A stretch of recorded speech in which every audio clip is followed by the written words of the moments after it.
Hello fellow cinephiles, Film Guru here.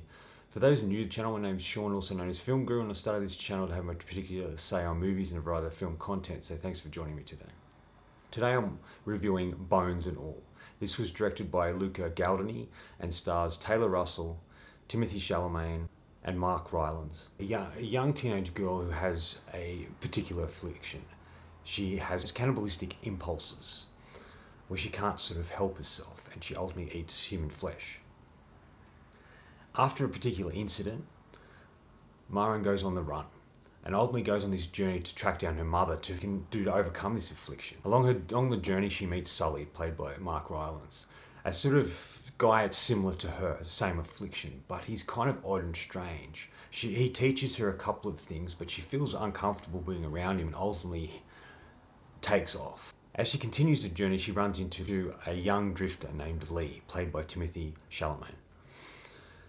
He's exactly like her. A bond strikes between the two and there's a strong connection with them as they travel the back roads of America, heading towards her final destination. When certain things are revealed about their past, they struggle to understand who they are and where they're headed.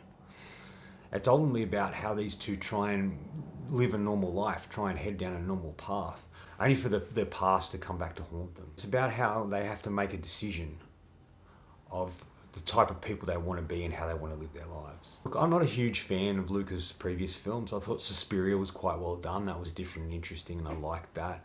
But he's, Call Me By Your Name and The Biggest Splash, I think it's called. I didn't overly like those films. Call Me By Your Name was okay, I just didn't like the characters.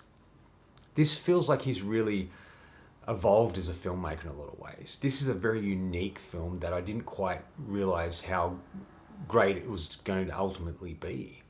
Going in, I just thought it was going to be a cannibal film, and I'm not a huge fan of those sort of movies, and because I don't like gory sort of movies, and I'm not a big fan of Luca's previous films. But I was pleasantly surprised by this film. It is a really unique take on the cannibal sort of storyline, but it's more focused on them as human beings, as if they're some sort of addicts that can't help themselves. And I thought this was an interesting way to take on this sort of particular genre and this particular concept. In a lot of ways, it reminded me of vampire films, especially Interview with the Vampire, where Louis doesn't really want to become part of the world that he's been sucked into, and he wants to try and find his own way and live his life on his own terms. And that's kind of what this Maren character in this kind of feels like. And the lead character is kind of similar in a way as well. I just thought it was a really beautiful film, which is odd to say for its subject matter, but I just thought it was so well done and well captured. It has an eeriness, there's a slow pace to it, but it's kind of wonderful. I like the journey the characters go on, not just physically, but mentally. And I like all the back roads and all the people they meet along the way. We get to see who they are and what they do and how they ultimately learn to survive. And every character that they meet that's similar to them is kind of weird and creepy and unpredictable. And you're kind of a bit terrified of them. Especially Sully. Mark Rylance is so terrifying in a way of this character. There's a unique oddness to him, an uncomfortability that Rylance really inhabits. There's something about him as an actor. He can play really odd and out there characters, but sort of make him sort of sympathetic. Because Sully's kind of this sad character that's very lonely and comes in contact with Maren. He really wants her to become part of his world, but it doesn't work like that. And he feels so discarded in a lot of ways, and who he is as a person and the character escalates as we get towards the end of the movie. But it's just fascinating to see how you actually feel for this guy, even though he does make you feel uncomfortable. Besides Rylance, two leads are fantastic here. Taylor Russell, she's come a long way since Escape Room and Lost in Space, and I think she's really great here. She's really feels like she's experimenting and feels like she's sort of enjoying finding this character and the world that his character inhabits. It's kind of really wonderful to watch. And she's really the driving force for the film. She's the character that doesn't want any part of the world, but she can't help how she feels and the cannibalistic impulses that she has. but it's trying to navigate through that, trying to look into a past of who her parents were and ultimately who she is, and her ultimately trying to find herself. I thought she was fantastic in the scenes that she had, and she really sort of felt like a character you gravitated towards.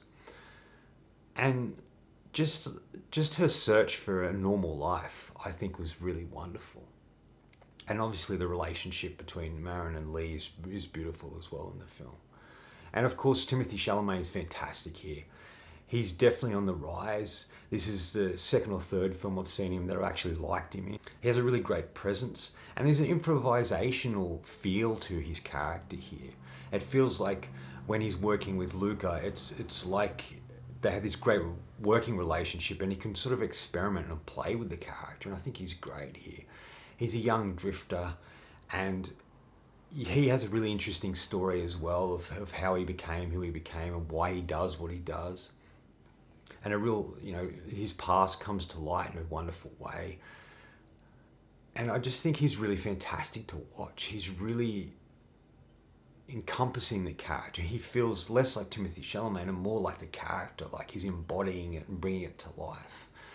And all the scenes with him and Taylor Russell are fantastic. It's just a really wonderful thing. You feel a real bond with them. You feel the conflict. You feel Lee accepts who he is and doing what he's doing, where Marin doesn't. I kind of like the conflict and the differences between the characters, but ultimately how they sort of form this bond, this really strong bond. It's kind of unbreakable. And I really love just what they're able to do with these characters. It's beautifully shot, very simply shot. There are some sequences where characters are running and it's handheld, it's a bit shaky, but it just adds to the film and adds to the atmosphere of what Luke is trying to create here.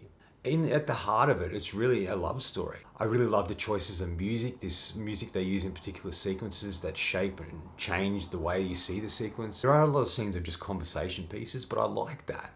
There's something intriguing about it, especially when they meet these two guys, one played by David Gordon Green and the other by Michael Stuhlbarg, I think that's his name, who was in Call Me By Your Name. He's really great as well. But this scene where they're all having this conversation about what Bones and All really means, and there's just an unsettling feeling about this character. And you really feel unsettled by him and David Gordon Green's character. That you really feel what Lee and Marin are feeling towards them. And look, don't get me wrong, there are still cannibal moments in it, some violent moments, and them eating bodies and stuff, which is pretty full on. I accept it because it's part of the story and the characters. There isn't a whole heap of it in it. There are bits and moments of it, but they work towards the story that Luke is telling. There is one particular scene, I'm not going to get too much into it, towards the end of the film that is really brutal and full on.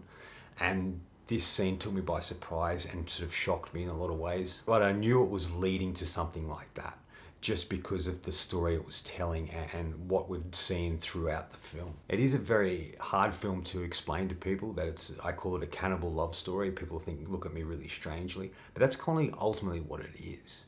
It's a film you really have to experience to understand what I'm talking about, or really see the beauty to this film. It's not going to be for everyone, but if you're willing to try something a bit different, I do highly recommend it. Final thoughts. In the end, it's really about two people forming a strong bond and trying to move forward in life, trying to find a way to live life in a simple way, but live a normal life and just be normal for a while dealing with all the pain of their past and also the cannibalistic impulses that they both have. And it's really about how far you would go to ultimately achieve that. I'm going to give Bones and All 4 out of 5. A beautifully crafted film that takes a subject matter we've seen before and does something unique and different with it. I think Luke has crafted a really wonderful movie. Anyway, that's all from me today. Thanks for watching. Hope you enjoyed this video. And if you did, please hit subscribe down the bottom. Follow me on Letterboxd and Facebook. Otherwise, until next time, enjoy the movies.